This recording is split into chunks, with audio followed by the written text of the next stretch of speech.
पिछले 30 वर्ष में बिहार में जितने लोग सांसद विधायक बने हैं वो किसी भी दल से बने हो, सिर्फ 1250 परिवार के लोग ही बिहार में सांसद विधायक पिछले 30 वर्ष में बने, दल कोई भी रहा हो। तो जनसुराज ने ये कहा कि नहीं, कम से कम 2/3 लोग ऐसे लोग चुनाव लड़ेंगे। 243 में 2/3 लोग ऐसे चुनाव लड़ेंगे जो जीवन में पहले कभी चुनाव नहीं लड़े हों, जो ज्यादातर लोग राजनीतिक पृष्ठभूमि के भी नहीं होंगे।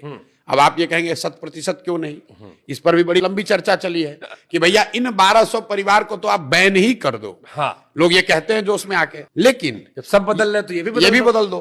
लेकिन बहुत चर्चा के बाद लोगों ने कहा कि नहीं, इसको अगर संविधान में हम लोग लिख देंगे तो उन 1250 परिवारों के साथ ये गलती हो जाएगी, नाइंसाफी हो जाएगी। उसमें संभव है कि बहुत कुछ अच्छे लोग भी हों, ठीक बात। तो लेकिन 2/3 सीट अब 2/3 निश्चित तौर पर उन लोगों को मिलेगा जो राजनीतिक तौर पर पहले चुनाव नहीं लड़ते रहे, नए चेहरे आपको देखने को मिलेंगे।